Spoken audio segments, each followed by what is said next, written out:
மேஷராசியில பிறந்த கணவனோ மனைவியோ இருக்கிற வீட்டுல வாக்குவாதத்துக்கு குறைவில்லாத நாட்களாக இருக்கும். ஜூன் மாசம் வரைக்கும் சண்டை சச்சரவுகள் இருக்கும். இந்த துர்கா சப்த ஸ்லோகி சொல்லி அவங்க கும்பராசி டைவர்ஸ் ஆகி பிரிஞ்சுட்டாங்க. கோர்ட் டைவர்ஸ் பண்ணியாச்சு. மறுபடியும் அவங்க ஆசைப்பட்டு இந்த மந்திரத்தை சொல்லி சேர்ந்திருக்காங்க. குடும்பத்தை விட்டு பிரிஞ்சு வேலை பண்ணினா நல்லது. ஏன் அப்படின்னா குடும்பத்துல இருந்து சண்டை வரும். ஏன்னா நீங்க குடும்பத்தோட இருந்தீங்கன்னா உங்களுக்கு வேலை வாய்ப்பு போறதுக்கு வாய்ப்பு இருக்கு.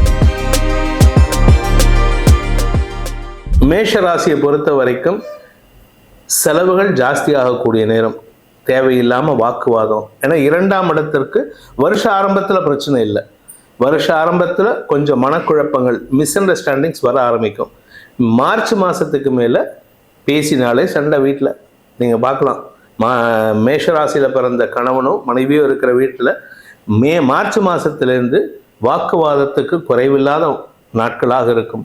அதுவும் ஜூன் மாதம் வரைக்கும் சண்டை சச்சரவுகள் இருக்கும். பணப்புழக்கம் குறைய துவங்கும். ஃபினான்ஷியலாக கொஞ்சம் ட்ரபுள் ஆகும். அதனால் கொஞ்சம் கவனமாக இருந்துக்கிறது நல்லது. ஆனால் மே மாதம் குரு பயிற்சி நடந்ததுக்கப்புறம், அதாவது உங்கள் ராசிக்கு 3ஆம் இடத்துக்கு குரு பயிற்சி, விரையாதிபதி 3ல் போய் மறையிறது நல்லது. அதே சமயம் 9ஆம் இடத்தை குரு பார்க்க போகிறாரு. பாக்கியஸ்தானத்தை பார்க்கறதுனால என்னதான் கஷ்டம் இருந்தாலும் செலவுகள் இருந்தாலும் அதை சமாளிக்கும் ஆற்றலை உங்களுடைய உறவுகளாலும் உங்களுடைய தனிப்பட்ட முயற்சியாலையும் கொடுக்கக்கூடிய வகையில் தான் குரு இருப்பார். ஸோ அதனால் மேஷராசிக்கு கஷ்டம் இருந்தாலும் சங்கடம் இருந்தாலும் நல்ல விதமாக தான் இருக்கும்.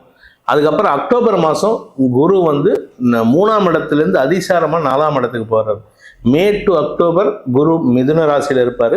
அக்டோபர் டு டிசம்பர் கடகராசியில் இருப்பார். உச்சஸ்தானத்தில் விரையாதிபதி உச்சம் அடைவதும் அந்த விரயஸ்தானத்துக்கு குரு பார்வை இருக்கிறதும் குடும்பத்தில் சுப நிகழ்வுகள் நடக்கும்.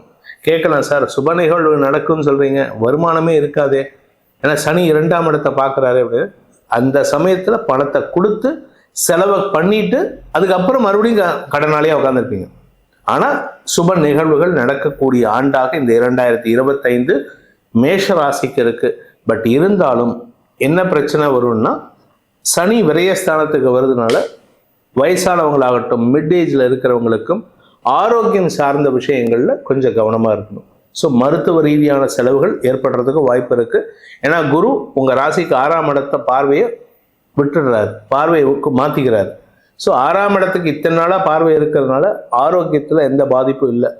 ஆனால் இந்த சனி பயிற்சி ஆனதுக்கப்புறம் குரு பயிற்சி ஆனதுக்கப்புறம் ஆரோக்கியத்தில் கவனம் கொள்ள வேண்டிய காலகட்டம். அதாவது மே மாதத்துலேருந்து ஆரோக்கியத்தை பார்த்துக்கணும். இதுதான் மேஷராசிக்கு உண்டான பொதுவான பலன். ஸோ அவங்கள பொறுத்த வரைக்கும் 75% இந்த வருஷம் நல்ல பலன்கள் நடக்கக்கூடிய வகையில் இருக்குது. ஸோ இந்த 75% என்ஹான்ஸ் பண்ண முடியுமா அப்படின்னா என்ஹான்ஸ் பண்ண முடியாது.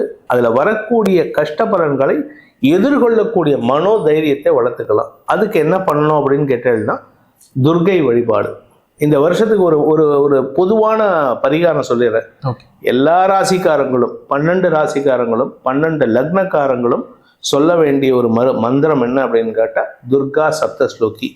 அது யூடியூப்லேயும் இருக்குது, கூகுள்லேயும் சர்ச் பண்ணால் தமிழில் கிடைக்கிறது. ஞானினாம் அபிஷேதாம்சி தேவி பகவதி ஹிசான்ட்டு அம்பாளை பற்றி வரும். இது ஒரு 7 லைன் இருக்கும். துர்கா சப்த ஸ்லோகி. அது சப்தம்னா 7, ஸ்லோகின்னா 7 வரிகளை கொண்ட ஸ்லோகங்கள். இந்த மந்திரத்தை யார் வேணால் சொல்லலாம், தப்பு கிடையாது. நான் ஒரு கிறிஸ்டியன் கோயம்புத்தூரில் இருக்காங்க, இங்கே சென்ட்ரல் கவர்மெண்ட்டில் ஒர்க் பண்ணுறாங்க. அவங்க பேர் நான் சொல்ல மாட்டேன், ஏன்னா பொதுவாக பேர் சொல்லக்கூடாது.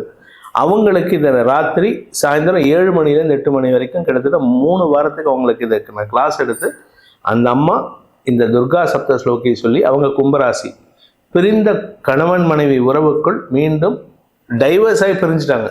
கோர்ட்டு டைவர்ஸ் பண்ணியாச்சு. மறுபடியும் அவங்க ஆசைப்பட்டு இந்த மந்திரத்தை சொல்லி சேர்ந்துருக்காங்க. அதுக்கு நான் சாட்சி இல்லை, அந்த அம்மா சாட்சி. அந்த சகோதரி என்னோட சின்ன பொண்ணு தான், என்னோட 10 வயசோ 15 வயசோ சின்னது. அந்த சகோதரி சாட்சி. இதுதான் மேஷ ராசிக்கு. அவங்க கும்பராசி. ஆனால் மேஷ ராசிக்கு இது 12 ராசிக்கும் அந்த துர்கா சப்த ஸ்லோகி தான் அருமருந்து. குடும்பத்தை விட்டு பிரிகிற மாதிரி இருக்கும். குடும்பத்தை விட்டு பிரிஞ்சு வேலை பண்ணினா நல்லது.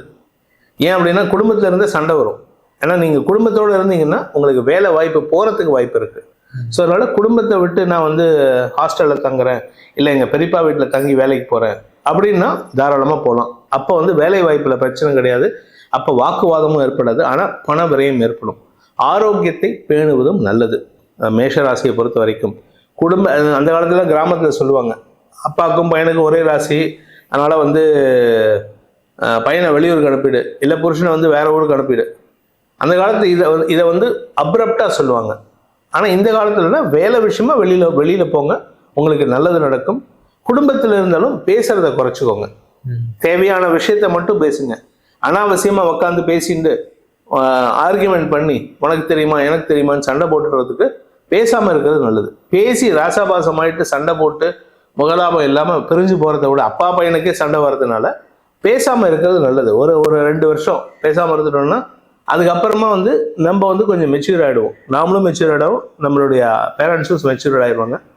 ஓகே இதுதான் காரணம் அப்படின்னு சொல்லிட்டு அவங்களும் கேஷுவலாக ஹேண்டில் பண்ணிட்டு போயிடுவாங்க. ஸோ வேலை வாய்ப்பெல்லாம் நல்லா இருக்குது. ஆனால் என்னென்னா இருக்கிற வேலையை தக்க வச்சுக்கணும். ஏன்னா நீங்கள் பேசுகிற வார்த்தை தான் உங்களுக்கு வேலையை வச்சுக்க முடியும். வேலையில் வச்சுக்க போகிறாங்களா இல்லை வேலையை விட்டு அனுப்ப போகிறாங்களாங்கிறது உங்கள் வார்த்தையில் இருக்குது. மேஷ ராசிக்கு